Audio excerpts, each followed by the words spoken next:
Você não veio aqui por acaso nessa manhã, viu? Você podia ter ficado na sua casa, muita coisa podia ter acontecido. Mas você veio aqui porque Deus quer falar com você. E talvez você esteja pensando assim, isso aí é jargão de pastor. Tudo que é pastor diz isso. Você veio aqui para Deus falar com você, não é não. E eu vou dizer por que não é não. Porque essa palavra que eu vou compartilhar com vocês nessa manhã não é minha palavra.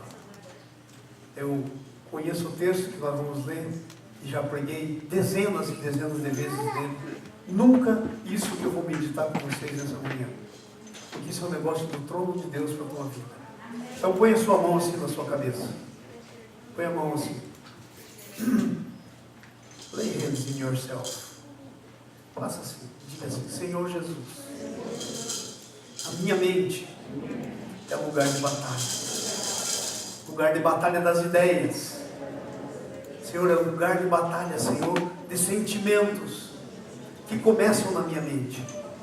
Senhor, é lugar de batalhas de pensamentos, Senhor, negativos.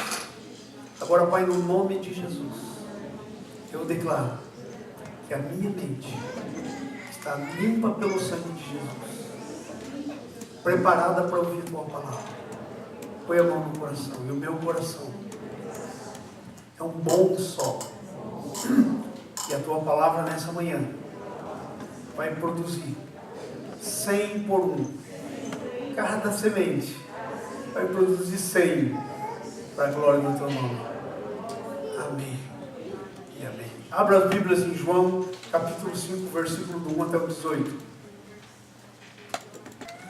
Pai, em nome de Jesus, nós liberamos essa palavra. Nós dizemos, Pai, que a Tua palavra é tremenda, é poderosa, é eficaz, é como uma espada de 2 gumes. Senhor, ela nessa manhã vai entrar no nosso coração, vai dividir juntas e medulas, espírito e alma, vai discernir as vontades do nosso coração. Pai, eu te agradeço em nome de Jesus. Enquanto vem a palavra, eu vou lendo, presta atenção na leitura. Essa leitura que eu vou fazer aqui era uma cena que estava acontecendo. Uma cena. Então essa cena, ela foi pega e transformada em palavras. Agora, para você entender isso que eu vou ler aqui, você tem que fazer o contrário. Você tem que pegar as palavras e transformar ela numa cena. Ok? Vamos fazer isso? Veja só a cena. Passadas essas coisas, havia uma festa dos judeus e Jesus subiu para Jerusalém. Qual é o lugar da cena? Jerusalém. Qual é a época? Uma festa dos judeus. Ok? Ora, existe ali junto à porta das ovelhas. Aonde que ficava isso? Porta das ovelhas? Na muralha de Jerusalém. Aonde os pastores, no cair da tarde, entravam com as suas ovelhas para dentro, para elas ficarem salvas ali, para elas ficarem seguras. Tinha uma porta que só entrava ovelha, e aí elas entravam com a ovelha, ficavam lá dentro das muralhas para não serem roubados, assaltados. E aí durante o dia, logo de manhãzinho, eles saíam pela porta das ovelhas. Quando Jesus disse que para o verdadeiro pastor, o porteiro abre, ele estava falando dessa porta. Lá em João 10, Jesus fala dessa porta das ovelhas. Mas existe ali, junto à porta das ovelhas, perto dessa porta, existe um tanque, em hebraico chamado Betesda, o qual tem 5 pavilhões. Um tanque enorme. Existe ali uma fonte de água corrente. E um tanque com 5 piscinas. 5 piscinas diferentes, 5 pavilhões. E esse tanque chamado Betesda, em hebraico. Não sei se vocês sabem, mas Betesda quer dizer Casa da Misericórdia. Está aí no esboço que eu escrevi para vocês. A palavra Betesda é hebraico, quer dizer Casa da Misericórdia. E aí dizia, à beira desse tanque jazia uma multidão de coxos, cegos, paralíticos, enfermos de todo tipo. Então agora imagine esses tanques. Em volta desses tanques aí, 5 pavilhões, tinha uma multidão. Quando a Bíblia diz uma multidão, era muita gente. Mas eram gente especial. Gente doente, paralítico, cego.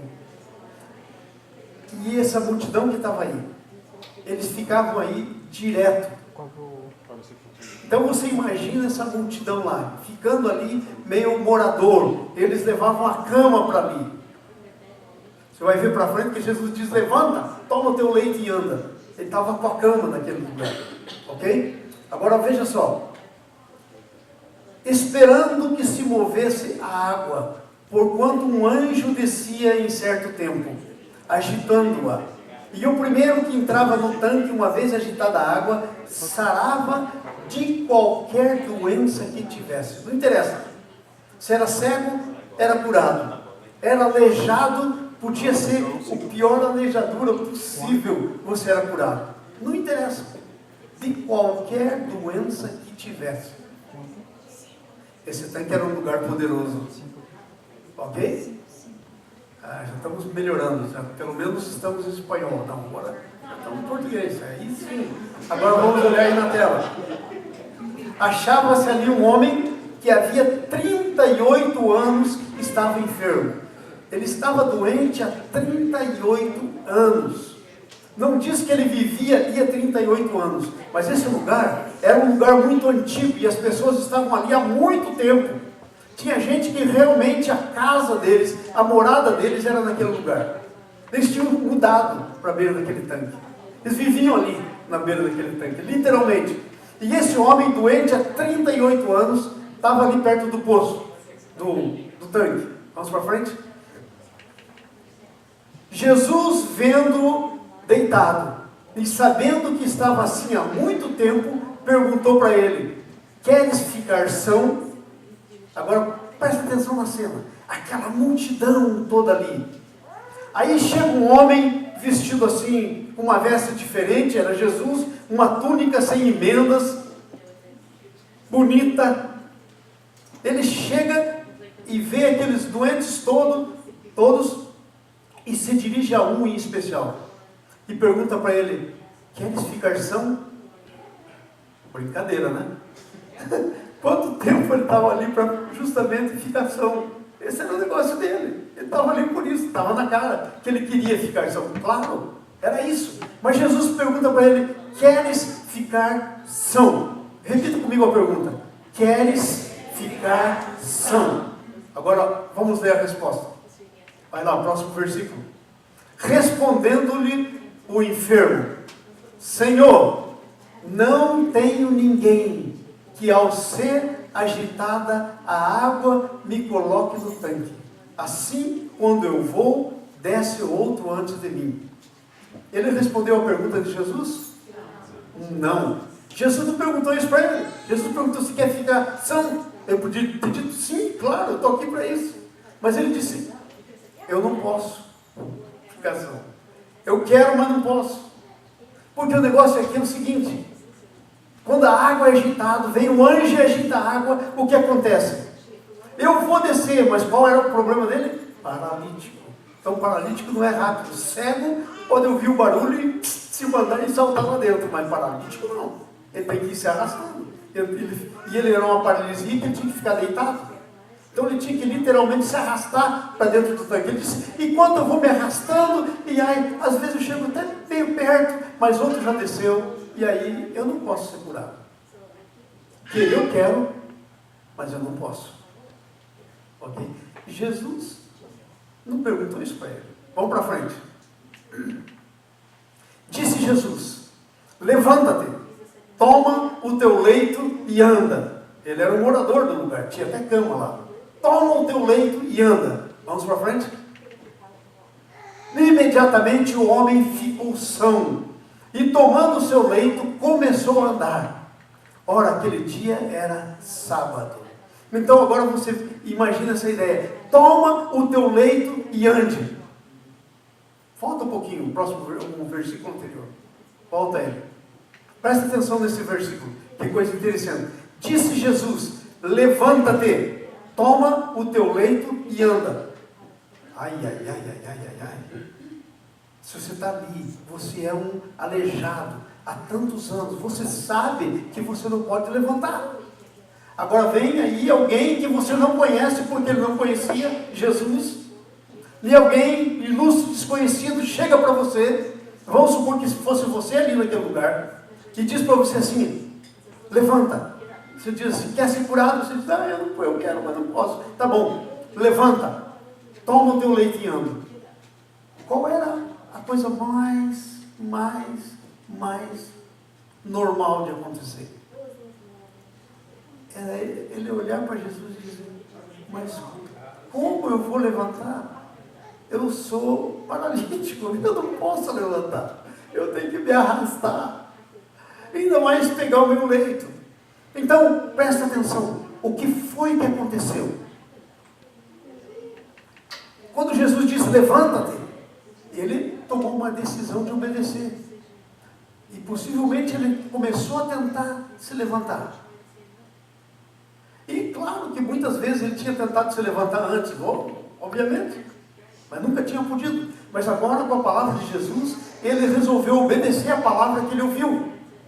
E ele então começa a se levantar. E por estranho que pareça, alguma coisa, quando ele começa a se levantar, começa a acontecer.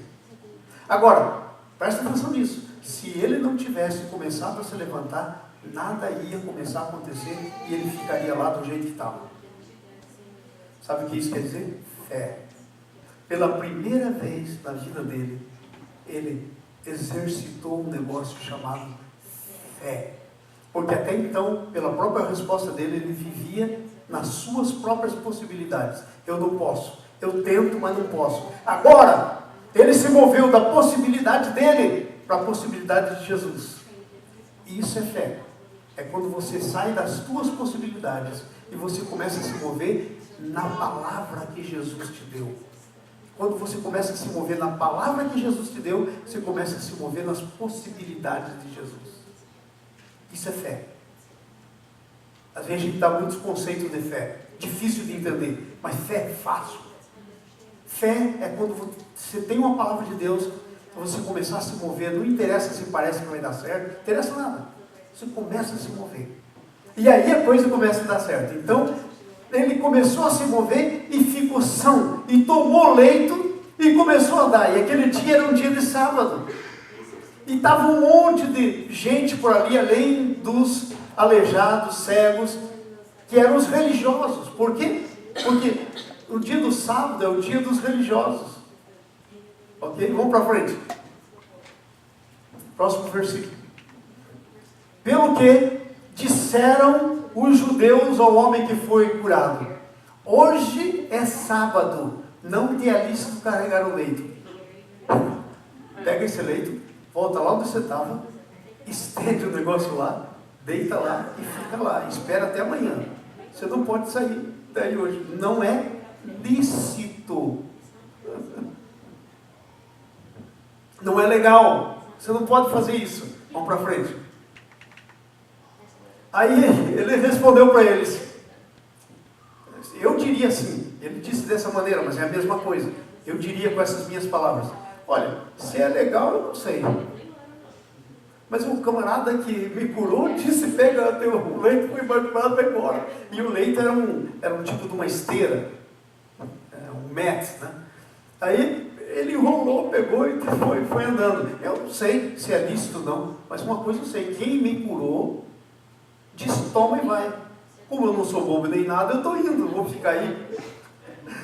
Ele disse, toma o teu leite e anda. Vamos para frente. Perguntaram depois, quem é o homem que te disse, toma o teu leite e anda? Olha a pergunta. Eles não perguntaram, quem foi que te curou? Eles perguntaram, quem foi o blasfemo que disse para você andar num dia proibido? Não quem foi o bendito que te curou. Não queria saber da cura. É o legalismo religioso. Quem foi que te disse, toma o leite e anda? Vamos para frente. Mas o que fora curado não sabia quem era, porque Jesus se retirara por haver naquele lugar muita gente. Olha, não interessa o quanto você sabe de Jesus. Esse cara não sabia nem que era Jesus. Não importa, não é conhecimento intelectual. A Bíblia diz que não é aqui que você crê. Romanos capítulo 10, versículo 8 e 9 diz: com o coração se crê. Não é com a sua mente que você crê. É com o coração. Ele nem sabia quem era Jesus. Se você tiver uma palavra de Deus, não interessa o quanto você conhece Deus. Não interessa o quanto você sabe de Deus. Interessa o quanto você obedece, você se crê. Fé é sinônimo nesse texto de obediência. Toma o teu leite e levanta, toma o teu leite e anda. Ele levantou, tomou o leite e andou. Obediência. Vamos para frente. Depois Jesus encontrou no templo e disse: olha, já estás curado. Não peques mais, para que não te suceda coisa pior. O que Jesus está dizendo? A tua doença tinha uma origem. Não era física. Era o quê? Espiritual. Era por causa do pecado. Se você pecar, eu te digo uma coisa: pode ficar pior. Ele diz: Jesus, pior do que foi esses 30 e tantos anos? De jeito nenhum. Vocês entenderam o filme, né? Agora eu quero comentar com vocês, quero meditar com vocês, vivendo à beira do tanque de Betesda. Esse é o nosso assunto de hoje. Muitas vezes nós lemos essa história e nós dizemos: que história doida. Mas muitas vezes a nossa vida é um negócio muito parecido com essa história. Esse homem tinha uma deficiência física, mas às vezes nós não temos deficiência física. Às vezes nós temos outros tipos de deficiências, que não é só físico a coisa. Às vezes nós temos deficiência de esperança, por exemplo. Perdemos a esperança. E como é que a gente perde a esperança? É fácil perder a esperança. Você tenta uma coisa, não dá, tenta outra coisa, não dá, tenta outra coisa, não dá, de repente você decide não tentar mais, você perde a esperança. Às vezes nós perdemos o respeito por nós mesmos, e nós olhamos para nós mesmos e dizemos assim: ai, eu não sou digno, Deus não vai fazer isso comigo. Ai, eu não posso. Ai, e nós damos tantas desculpas. Então, como esse homem, a nossa história às vezes é exatamente igual a dele, em outras áreas. Mas a história se repete. A espinha dorsal da história é a mesma. Então veja o que eu escrevi na introdução. O significado do nome de Betesda é casa de misericórdia. A história desse homem reflete em grande parte a nossa maneira de viver. Nós vivemos na casa da misericórdia. Colocamos em Deus todas as nossas esperanças. Não é verdade que o homem fez isso? Pegou a cama e foi morar lá. Ele morava na casa da misericórdia. Repita comigo. Ele morava na casa da misericórdia. Mas acontecia uma coisa terrível com ele. Morava na casa da misericórdia e nunca recebeu misericórdia nenhuma. Às vezes, essa é a nossa vida. Moramos na casa da misericórdia, mas parece que a misericórdia não nos alcança. Colocamos todas a nossa dependência em Deus, as nossas esperanças, porém vivemos uma vida de derrota. Já pensou a vida daquele homem? Amados, eu quero que vocês pensem um pouquinho naquele lugar. Diz aí que tinha muita gente. Não é preciso você ser muito esperto para você entender que naquele lugar o cheiro não era nada agradável. Porque ali tinha gente com feridas, gente com problemas. Aquele lugar não era nada agradável. Não era nada agradável. E ele estava ali, vivendo uma vida de derrota. Isso porque nós nos colocamos em dependência de Deus, mas vivemos uma vida de incredulidade e de dependência de nós mesmos. Eu vou todo domingo na igreja, eu leio a minha Bíblia, eu faço oração, mas na hora do vamos ver, eu tenho que entrar no tanque se a água se mover. E como eu não posso, ninguém me leva lá, isso é dependência de mim. Não é fé, é dependência de mim. Então, vivemos uma vida de incredulidade, de dependência. Chegou um ponto que aquele homem nem tentava mais entrar no tanque. Por quê? Porque quando ele ia entrar, alguém entrava primeiro. Não foi isso que ele disse para Jesus? Ele entrava mais. Nós, muitas vezes, estamos vivendo na casa da misericórdia. E já desistimos de tomar posse da misericórdia que há na casa. Da misericórdia. Ainda que sabemos, nós tentamos fazer por nós mesmos as coisas. Ainda que sabemos que nós não podemos fazer nada. Eu quero dar 2 conceitos para vocês, que às vezes não está claro na nossa mente. Primeiro, o conceito de misericórdia, e segundo, o conceito de graça. Essa era a casa da misericórdia. Então, o que é misericórdia? Misericórdia é uma palavra composta que veio do latim, foi traduzido do latim. Miseris, que quer dizer miséria, e cordes, que quer dizer coração. Um coração miserável.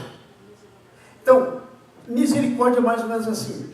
Uma pessoa que tem um coração miserável, mas que apesar do coração miserável dela, Deus se interessa por ela e a liberta. Isso é misericórdia. Essa pessoa tinha um coração miserável, ela não tinha nada nela mesma para ser liberta. Não tinha nenhum merecimento para ser liberta. Nada nela mesma. Ela era ficar daquele jeito para sempre. Porque o salário do pecado é aquilo que estava acontecendo com ele. Aquilo era o salário do pecado. Mas agora vem Deus e o que faz? Vem Jesus e usa de misericórdia com ele. Então, misericórdia é Deus não dá para você o que você merece. Diga comigo, misericórdia é Deus não te dar o que você merece. É Deus tirar de cima de você uma coisa que está oprimindo você. É Deus tirar. Deus não deixar você ficar naquilo. Agora vem outro conceito, que é graça. Graça, ao contrário de misericórdia, misericórdia é mais negativa no sentido que é Deus tirar alguma coisa que está lá. Graça é mais positiva, que é no sentido de Deus te dar. Graça é um favor imerecido, no qual Deus não tira nada de você. Deus te dá alguma coisa que você não tem. Isso é graça. Misericórdia e graça. Amados, eu não sei quantos de vocês sabem que nós não podemos viver a vida cristã de jeito nenhum se não for baseado na misericórdia e graça. João capítulo 11, por favor. Capítulo 11, versículo 28. Coloca na tela para mim. Mateus, aliás, não é João, Mateus. Mateus, capítulo 28. Aliás, capítulo 11, versículo 28. Vamos lá? Veja só o que está escrito aí, ó. Isso aí é uma explicação prática do conceito de misericórdia e de graça. Presta atenção aqui, gente. Olha para mim aqui, ó. Aí nós temos uma explicação prática do conceito de misericórdia e graça. É por isso que eu li esse versículo. Veja lá. Jesus diz isso. Vinde a mim todos os que estáis. Vamos ler juntos? Vinde a mim todos os que estáis cansados, oprimidos, e eu vos aliviarei. Venha a mim que eu vou fazer o quê? Tirar de cima de você alguma coisa. Isso é misericórdia. Você está cansado, oprimido, desanimado, sem esperança. Jesus quer tirar isso de você. Você não pode viver a sua vida assim. A misericórdia é aquilo baseado no qual Deus tira tudo aquilo que impede você de viver a sua vida. Isso se chama misericórdia. Venha a mim e eu tiro. Próximo versículo. Veja agora o próximo versículo. Esse é o conceito de graça. Mateus 11, ainda aí. E eu vos aliviarei. Veja o próximo. Tomai. Agora você pega o que você não tem. Primeiro Deus tira o que você tem. Misericórdia. Jesus tira. Vinde a mim e eu vos aliviarei. Tira o jugo, tira tudo. Agora, você tem que tomar. Isso é graça. Tomai sobre vós, vamos lá todo mundo junto? Tomai sobre vós o meu jugo e aprendei de mim, que sou manso e humilde de coração, e achareis descanso para vossas almas. Hoje vocês entenderam misericórdia e graça. No texto de Jesus. Jesus tira, isso é misericórdia. Jesus dá, isso é graça. Põe o jugo e você vai ter o que não tinha. Misericórdia e graça. Agora presta atenção. A misericórdia é o que antecede a graça. Mas a misericórdia, amados, não é o lugar onde você deve viver. Deus não criou você para viver na beira do tanque da Betesda. Porque ali não é lugar para viver. É por isso que Jesus diz para o homem: levanta, você não pode ficar aí. Toma o teu leito e anda. Misericórdia. Você não foi criado para viver em Betesda. Se bem que você não pode viver a tua vida se não passar por Betesda. Betesda é um lugar de passagem. A misericórdia é um lugar que você tem que passar por ela. E é um tanque. É água. Sabe quem tem misericórdia? É Jesus. Jesus é a encarnação da misericórdia. Jesus é a água viva. Jesus é o tanque. Você tem que começar a tua vida como homem e mulher de Deus, passando pelo tanque. Mas você não foi criado para ficar na beirada do tanque.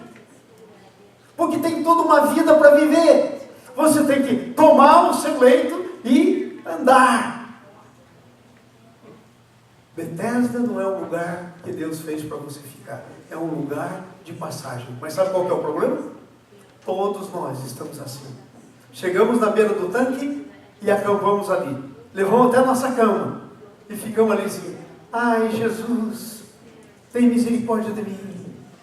Aí Jesus diz assim: eu já tive. Excuse me, eu já tive. Porque sabe aonde é que está a misericórdia de Jesus? Foi quando você não merecia, eu não merecia nada, e Jesus tomou a decisão de vir aqui morrer por mim e por você, para tirar de cima de mim aquilo que não devia estar em mim. Para que uma vez tirado de cima de mim o que não deveria estar em mim, eu pudesse andar a minha vida, viver a minha vida de graça. Eu pudesse andar numa vida de graça. Mas sabe o que acontece? A mesma coisa que acontecia com aquele homem. Nós ficamos vivendo na beira do tanque. Nós ficamos ali com a nossa cama, não saímos dali. Não é um lugar bom para viver. Não tem expectativa ali. Nada vai acontecer ali. Amados, a misericórdia de Deus não é uma coisa que faz acontecer coisas na tua vida. É uma coisa que só tira o fardo de você. O que faz acontecer coisas na tua vida é a graça. A misericórdia te livra de coisas. A graça põe coisas em você. Entendeu? Ambos, a misericórdia e a graça, exigem fé. Porque pela graça sois salvos, Romanos 3, por meio da fé. E isso não vem de vós, para que ninguém se glorie. Tanto misericórdia quanto graça exigem fé. A única diferença é que a graça é o teu lugar. A graça é onde você deve habitar. A misericórdia é um lugar de passagem para você. É o que antecede a graça. Agora presta atenção. Veja bem no nosso texto aí que nós colocamos. Por favor, vai lá, Jimmy. João 5, adiante. A vida em Betesda. Vamos dar uma olhadinha como é que é a vida em Betesda. Porque às vezes essa é a vida que nós estamos vivendo. Ok? Ao invés de vivermos uma vida vitoriosa, é por isso que às vezes nós não estamos vivendo em avivamento. Nós não estamos vivendo uma transformação que subsiste, como nós temos falado aí. Veja lá. Havia uma festa, Jesus subiu para Jerusalém. Betesda é o lugar certo para se estar quando você tem necessidade. Gente, quando você tem uma necessidade, é a misericórdia de Deus. É o lugar certo para você estar. Então o homem estava no lugar certo. Ok? Versículo do 1 até o 4. Veja bem, ó. É um lugar de esperança. Ali Deus demonstra a sua misericórdia. Ali Deus vem e mexe as águas. E você pode entrar na água. É um lugar de esperança onde Deus mexe as águas. Betesda é um lugar de provisão sem limites. Diga comigo, provisão sem limites. Da onde que eu tirei essa ideia? Está escrito no texto. Se você tivesse qualquer doença que tivesse, you name it, não me interessa qual era o problema. Não tinha limites. Você entrava, você era curado. Era sem limites, porque isso era baseado nas características de quem é Deus, no poder dele, na vida dele, era sem limites. Vamos para frente um pouquinho. A provisão é real, pessoas recebiam milagres de verdade, não era um negócio aqui, não era psicológico. Irmão, você vai sair daqui se sentindo bem. Não era se sentir bem, não. Se não andava, saía andando. Se não enxergava, saía enxergando. Se não ouvia, saía ouvindo. By the way, deixa eu contar uma coisa para vocês. Eu saí daqui bem no meio do pólen, né? E quem tem problema de rinite, coisa assim, vai aqui e a primeira coisa que acontece é vai para o ouvido, porque está tudo ligado, né? Ouvido. E eu tinha um ouvido furado há muito tempo. Esse ouvido furado. E aí, eu já estava que não ouvia mais quando eu cheguei em Curitiba. Um negócio assim, doido. Aí eu falei, eu vou no médico. Aí eu fui no médico. Aí o médico disse, vamos fazer uma lavagem. Eu falei, olha, eu tenho um ouvido furado, dá para lavar? Você vai jogar água aí, vai encher minha cabeça da... Cabeça de vento, eu já sou meio cabeça de vento, mas de água é diferente. Ele falou, então não dá, nós vamos ter que fazer outro procedimento. Ele fez o procedimento e ele falou, ué, você disse que tinha um ouvido furado? Eu falei, sim, é esse aqui, tenho certeza. E ele olhou e falou, você tinha um ouvido furado, o teu ouvido está curado. Eu falei, mas peraí, dá uma olhada melhor. Dá uma olhada melhor aí nesse negócio. Não vem com essa coisa de ficar fazendo eu acreditar no que realmente não é. O que você está vendo quando você olha aí? Eu estou vendo aqui até o lugar onde que sarou. A cicatrizinha da cura. Eu falei, então eu estou curado. Eu tive um encontro com a misericórdia. Então olha só. É um lugar em que pessoas recebiam milagre de verdade. Quero dizer, o meu Deus faz milagre de verdade e curou meu ouvido. E vou dizer uma coisa para vocês. Porque você está dizendo, pastor, mas seu ouvido fechou normalmente, o ouvido da gente fecha, ferida cura. Nada disso. Eu tinha feito muitos procedimentos. No último otorrino que eu tive, ele pingou um negócio assim, para queimar, reabrir a ferida, para ver se ela fechava. Não adiantou. 2 anos depois eu voltei e falei, como é que é? Aquele negócio que o senhor fez funcionou? Era a última coisa possível para fazer. Ele falou, não. Ele olhou, não. Eu tinha feito tudo que era possível. Como esse homem aqui, já devia ter dado tudo, mas não teve coisa que curasse ele. Assim estava eu. Então, olha só, é interessante isso, porque é um milagre de verdade. A provisão de Deus vem através de um anjo. Deus manda a sua provisão. Presta atenção. Deus é o Deus da provisão. Mas se Ele não mandar, o que adianta? É igual assim, Deus é o Deus de amor. Mas se Ele não compartilhar o amor com você, e aí o que adianta? Vamos para frente. Betesda é o lugar certo para estar. Agora veja a letra B. Porém, Betesda transformou-se em um lugar de decepção e amargura. Ai. Como é que um lugar bom desse se transforma em lugar de decepção e amargura? Fala para mim, como é que se transforma? Como é que Betesda vira esse negócio? Simples, presta atenção. Uma multidão jazia ali sem receber nada. Jazia ali uma multidão. E estavam há muito tempo. Então você imagina a mente das pessoas, o coração das pessoas, pensando, eu estou aqui, eu vou ficar aqui, mas porque também se eu for para minha casa, está tudo mesmo. Aqui na minha casa, então eu estou com a cama aqui, fico aqui mesmo, eu vou ficar por aqui mesmo. Se tornou um lugar de decepção e amargura. Amados, preste atenção nisso. Deus está falando com você. Essa revelação aqui que eu estou comentando com você hoje, Deus me deu, e eu sei que foi por causa de algumas pessoas, começando comigo. Eu estava precisando ouvir isso. Muitas vezes nós ficamos olhando para nós dizendo, eu acho que não tem mais jeito mesmo, faz tanto tempo que eu estou esperando isso, nada acontece, já deixa a coisa rolar, a coisa é assim mesmo. Se você é alguém assim, presta atenção, não é assim que Deus criou as coisas para serem. Deus não fez as coisas para serem assim, para ser um lugar em que você fica lá sem receber nada. Porque o que Deus tinha que dar, Ele já fez. Quando Jesus levantou os braços na cruz assim, e Ele disse aquelas palavras, está consumado. Ele quis dizer, não tem mais nada para ser feito. Eu fiz tudo. A parte de Deus não tem problema. Ele já fez.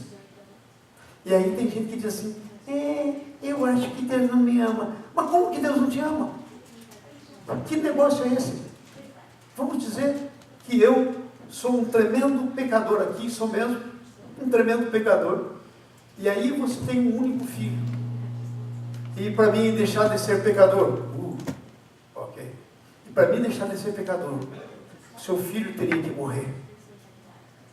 Aí você vai lá e dá o seu filho para morrer, para pagar o preço do meu pecado. Foi isso que Deus fez com você.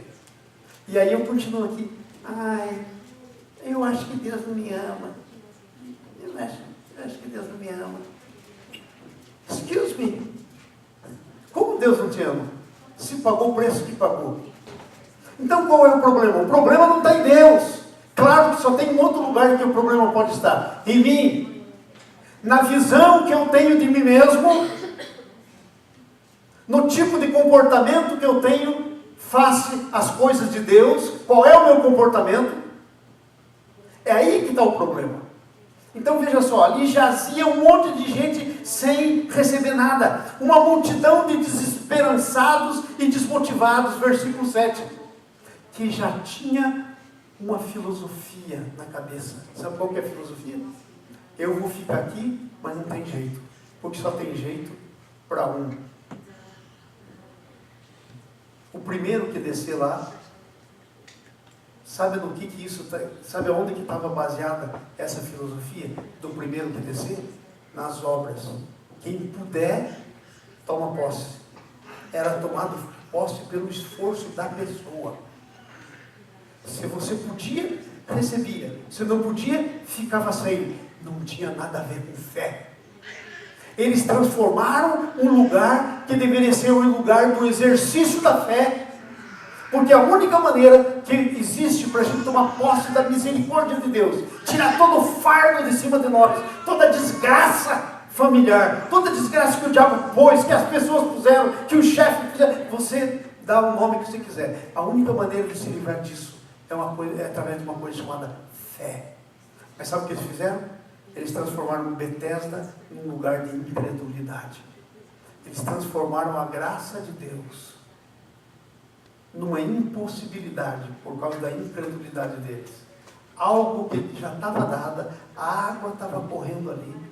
Como esse pensamento se formou, não sei, mas era isso que tinha. Só o primeiro que entrava era curado. E isso era o pensamento deles. Porque Jesus foi lá para desfazer aquele pensamento. Nós já vamos falar sobre isso. Vamos andar aqui um pouquinho para frente. Ali havia uma multidão, estava ali um representante dessa decepção e amargura. Jesus chega para ele e diz assim: você quer ser curado? No versículo 5. Betesda transformou-se num lugar sem misericórdia. Sabe? Preste atenção, olha aqui para mim. Ó. Sabe qual é a maior falta de misericórdia que existe? Seria eu ver aqui a Pink passando fome, muita fome, e eu ter comida sobrando e eu não dar para ela. Essa é a expressão da pior falta de misericórdia. Estava ali um monte de gente necessitada. Tinha uma água que se movia, mas só um podia comer. Isso é a demonstração da falta de misericórdia. Sabe, a casa da misericórdia se transformou na casa sem misericórdia. E não foi Deus que fez isso. Foram os homens. Às vezes nós estamos na casa da misericórdia e nós transformamos na casa sem misericórdia. E não é Deus que faz isso, somos nós.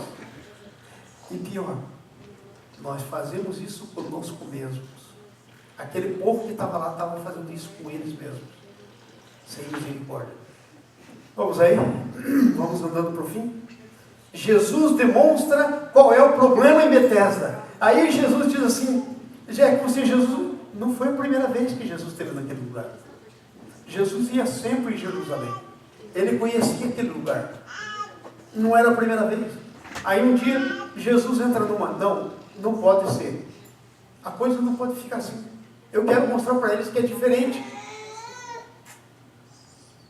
Ok? Aí Jesus então decide ir lá. E Jesus vai lá com um propósito. E sabe qual que é o propósito? É demonstrar que na casa da misericórdia existe misericórdia e que a única coisa necessária que você precisa é fé. Que você precisa deixar de depender de você mesmo e pela fé tomar posse do que Jesus te ofereceu, do que Deus ofereceu para você. A misericórdia, a cura para todo aquele povo que jazia ali, estava naquela água o tempo todo. Mas eles tinham desenvolvido um pensamento que era só o primeiro que entrava era curado. Como isso, eu não sei. Talvez desenvolveu pela primeira vez que o camarada entrou lá, tinha 2 incrédulos e um que cria, e o que cria foi lá, entrou, saiu curado. E os 2 incrédulos foram lá entrar e disseram, não aconteceu nada. Aí eles, sabe por quê? Porque é só o primeiro que entra que é curado. Talvez eles, eu não sei, a Bíblia não diz. Mas gente, pensa um pouquinho, de alguma forma aquele pensamento se formou na cabeça deles. Da mesma forma, existe um padrão que os pensamentos se formam na nossa mente e que deixa a gente fora da misericórdia de Deus. E aí, sabe o que começou a acontecer? Dali em diante, então, agora não era mais pela fé, era quem podia, eram as obras. Existe a fé e existe as obras. Sem a fé, porque a fé sem obras é morta. Mas existem as obras sem a fé, aquela obra que você faz por você mesmo, sem dependência de Deus. Então aí se criou aquela crença, não, só o primeiro que puder, quem puder mais, chora menos. Quem puder entrar primeiro, sai curado.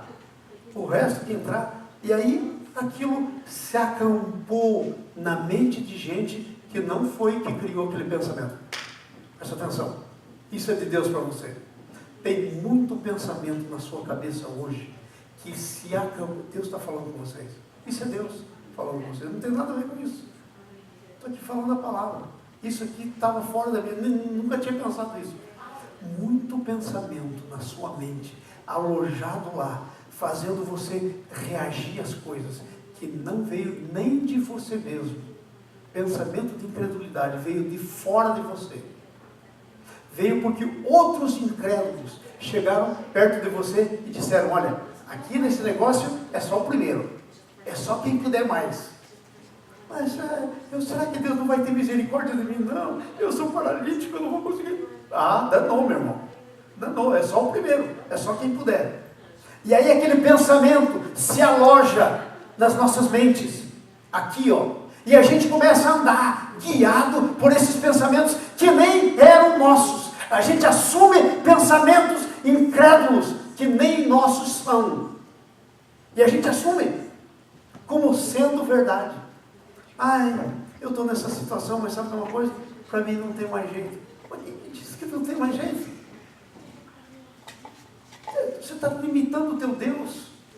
Quando você diz que não tem jeito para alguma coisa, o problema não é você. O problema é que você está ofendendo o seu Deus.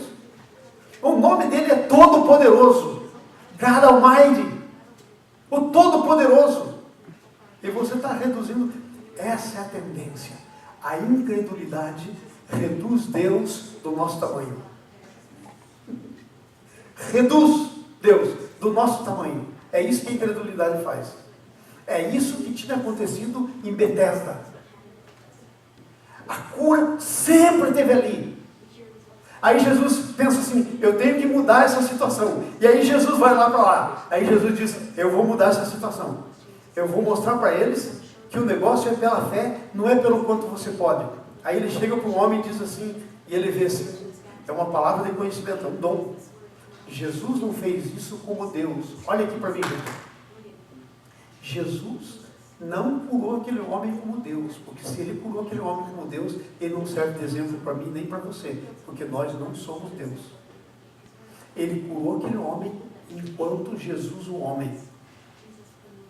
Entendeu? Do jeito que você e eu podemos curar. Nas mesmas bases. Então ele chega ali, a primeira coisa que ele tem é uma palavra de conhecimento. Esse é o nome do dom que Jesus exercitou. Sabia ele que aquele homem estava ali assim há muito tempo. Deus mostrou para ele, palavra de conhecimento. E aí ele chega para o homem e diz assim, queres ser curado? Qual a resposta que você dá? Só tem uma resposta para essa pergunta. Sim ou não? Se você estiver no leito, jazendo lá, ali deitado naquele leito, como esse homem, paralítico, e se eu chegar para você e disser, queres ser curado? Você só tem duas maneiras de responder para mim. Sim, eu quero ser curado, ou não. Mas a terceira maneira é aquela maneira pela qual a incredulidade entrou no tanque. Transformou a casa de misericórdia em casa de falta de misericórdia. E sabe qual que é a casa de misericórdia? Quem é a casa? É uma pessoa. É a pessoa de Jesus. Hoje nós estamos transformando Jesus em casa de falta de misericórdia. Jesus é a casa da misericórdia. Nós estamos transformando ele em falta de misericórdia. Jesus diz, não pode ficar assim. Eu vou lá mudar essa história. E ele chega para o homem e diz assim, quer ser curado? Aí o homem vira para ele, eu não posso ser curado. Porque quando vem um anjo e agita aquele negócio lá, aí o primeiro que vai é curado. Mas aí eu não posso. Isso é obras, é possibilidade humana. Isso é obras. Não tinha mais gente pensando, olha, se o anjo tocar naquele negócio, a coisa fica ali, o poder fica ali. Não interessa se entrou primeiro, entrou segundo, Deus tem poder para curar todo mundo, numa piscinada só. É só todo mundo entrar e ele cura. Mas ninguém pensava assim. Pensava só no primeiro. Ele disse, mas eu não posso, porque aí o primeiro já foi. Era como se Jesus dissesse, deixa de ser bobo, rapaz. A misericórdia está ali. O que você precisa é da fé. Você está crendo que você não vai ser. Você está pensando, você está entendendo o que eu estou dizendo? Nós falhamos a nós mesmos, da mesma maneira que esse homem estava falhando a ele mesmo, durante todos aqueles anos que ele estava ali na beira do tanque. Ele estava dizendo para ele mesmo, eu não posso. Claro que você não pode, mas e que tal Jesus? Eu não posso ir primeiro no tanque, mas que tal chegar no tanque? Que tal você começar a se arrastar para o tanque e dizer, não interessa, o primeiro já foi abençoado, mas eu também vou ser. E você vai no tanque, sabe o que aconteceria? Ele seria curado. Porque sabe o que curava? Não era a água, não era o movimento da água, era a fé. O que cura não é isso que é aparência, não é o método, é a fé. Você toma posse pela fé. Vocês estão entendendo o que eu estou dizendo? É assim que é. Mas esse homem nunca se decidiu. Então Jesus chega ali para mudar a história. Ele diz, quer ser curado? Ele diz, mas eu não posso. Aí Jesus nem responde para ele, porque Jesus já sabia que não adianta argumentar. Gente, se você chegar para o incrédulo e tentar argumentar para o incrédulo, sabe quando que você muda a mente dele? Nunca. Porque a incredulidade tem raízes profundas. Você tem que deixar de bate-boca. Você tem que fazer outra coisa. Aí ele diz assim, mas eu não posso descer. Tá bom, esquece o tanque. Simplesmente levante e pega o teu mete aí, pega a tua esteira e ande. Entendeu? Ele já estava, parece um zumbi. Porque não pense que ele parou para pensar, levanta ou não levanta. Não, disse, levanta. E ele, sem mesmo pensar, começou talvez a tentar se levantar. E não é que começou a dar certo, porque a fé é assim. Olha, gente, para mim chegar até nessa primeira fila de cadeira, eu nunca chego sem o primeiro passo. Para mim caminhar daqui até lá. Para mim caminhar daqui para lá. Eu não chego lá sem dar o primeiro passo. E aí eu tenho que dar o segundo e o terceiro, e quando viu, eu cheguei lá. Assim é a fé. Então ele começa, ele talvez faz lá um jeito, se vira, e quando ele começa, isso é fé. Começou a se mover. A fé é um negócio que leva você a se mover. Mas não é se mover de qualquer jeito. É se mover na palavra de Deus. Tinha ali a palavra de Deus. Levanta, toma o teu leite e anda. Palavra de Deus. Jesus tinha dito a ordem. Aí então ele se levantou. Era a mesma coisa com o tanque. Você sabia que Jesus fez a mesma coisa outra vez? Para explicar? Tinha um homem cego. Jesus vai lá, cospe, faz um lodo, passa nele e diz assim, ó, vai lá no tanque de Siloé, que quer dizer o enviado, que também era símbolo de Jesus. Se lava naquele tanque e você vai ver. Agora, presta atenção. Será que precisava do cuspo de Jesus? Do lodo? Claro que não. Precisava era só crer que se lavasse no tanque, era curado. Era só isso que precisava. Mas não havia fé. Então Jesus teve que estourar, Jesus teve que trazer para fora a fé do camarada. É isso que Jesus teve que fazer. Fazer umas coisas que não eram necessárias. Então, às vezes, Jesus tem que fazer com a gente coisas, e Ele faz, que não é nem necessário. É só a gente crer. Só que nós hoje estamos no tempo que a gente já sabe isso. Nós precisamos crer. Então Jesus diz, levanta e anda. Agora presta atenção na cena, eu quero terminar. Presta atenção na cena. Diz ali que tinha uma multidão. Veio aquele homem, chega ali, Jesus tinha um vozeirão, disse para o homem, levanta, toma o teu leite e anda. Você acha que ninguém escutou? Devia ter centenas de leitos ali. Por que os outros não levantaram? Não pegaram? Porque ainda estavam sob o efeito do... Só o primeiro levantar.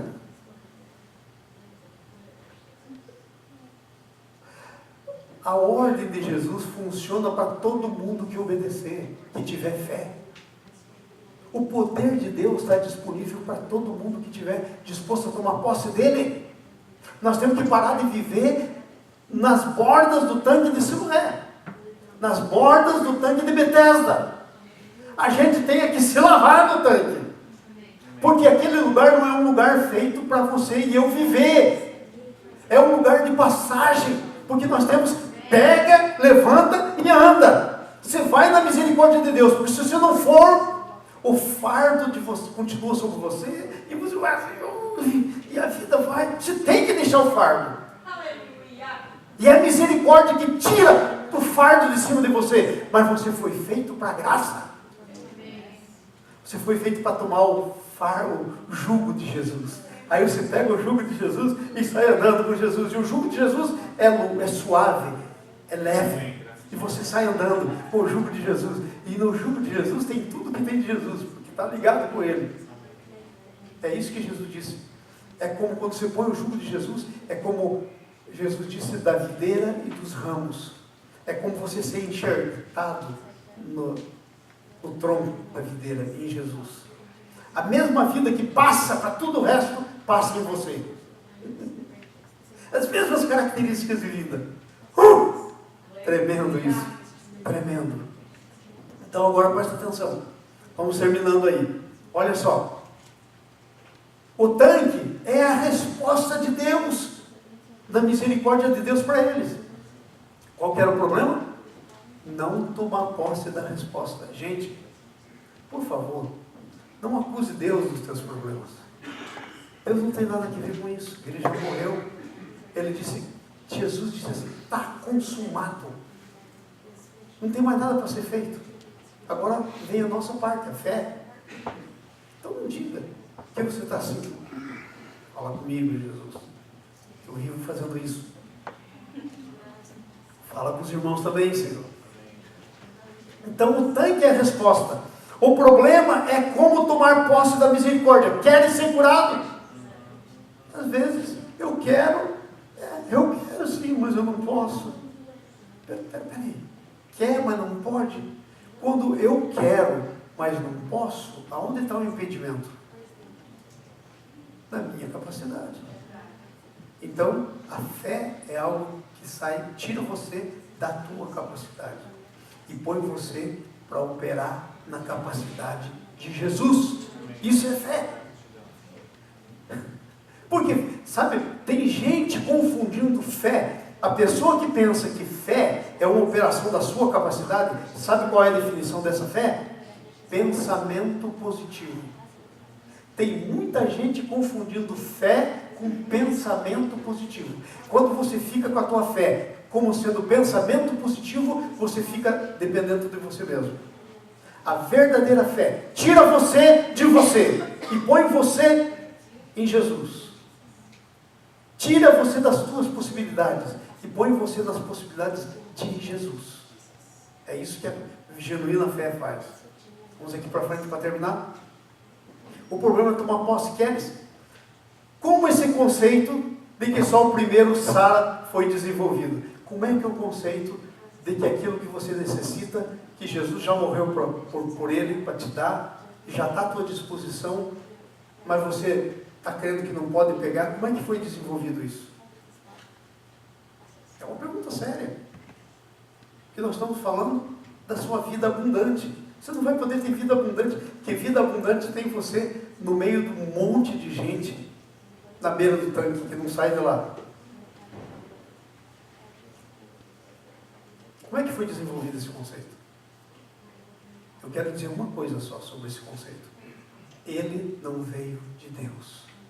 Portanto, lança fora. E assim tem muita gente que é, por exemplo, depressivo.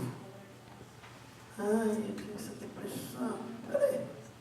De onde vem esse conceito? De onde vem isso? Somos nós que desenvolvemos os conceitos de incredulidade. Todo conceito negativo que você tem a respeito de você mesmo não veio de Deus. Você está entendendo? You understand the word that comes from my mouth? Está entendendo?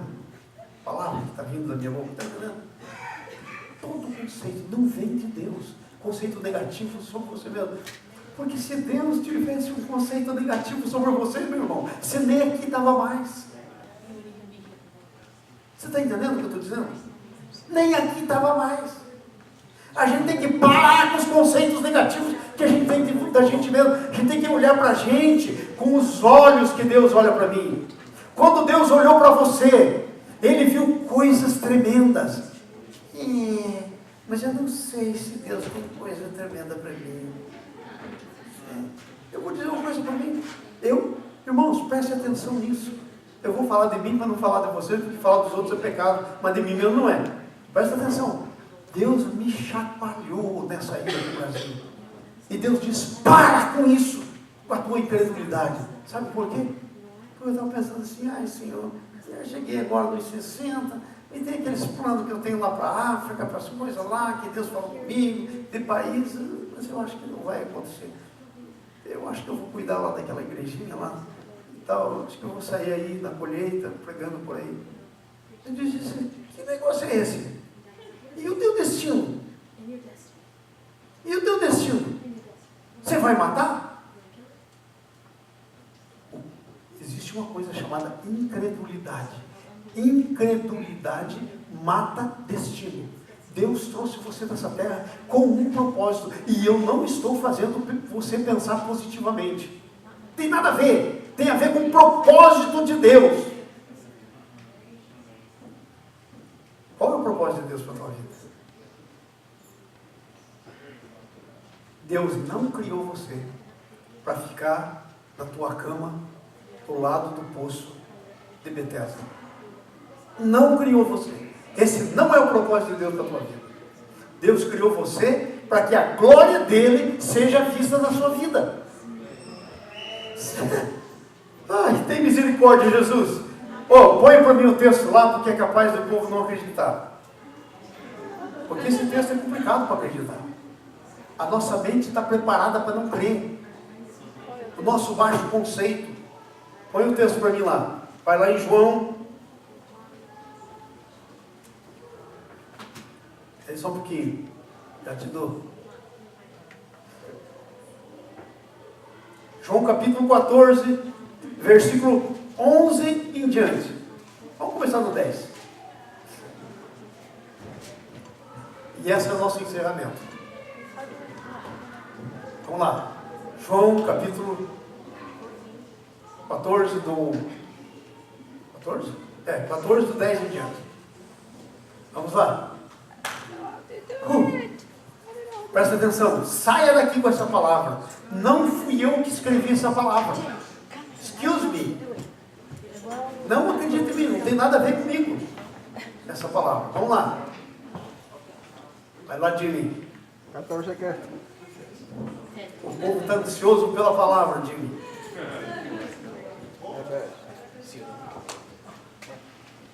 Vamos ler todos juntos. Não crês tu, e você põe o teu nome. Não crês, João, Jesus falando. Jesus falando. Para mim, para você. Então a gente põe o nosso nome. Não crês, João. Põe o teu nome. Não vai pôr João aí, não. Não crês, João, que eu estou no Pai e que o Pai está em mim? As palavras que eu te digo, João, não digo por mim mesmo, mas o Pai que permanece em mim é o que faz as suas obras. Vai para frente. Próximo versículo. Crê, João, que eu estou no Pai e que o Pai está em mim. Crê, João, pelo menos por causa das mesmas obras. Vai para frente. Em verdade, João, eu te digo, aquele que crê em mim, esse fará as obras que eu faço, e outras maiores do que estas, porque eu vou para o Pai.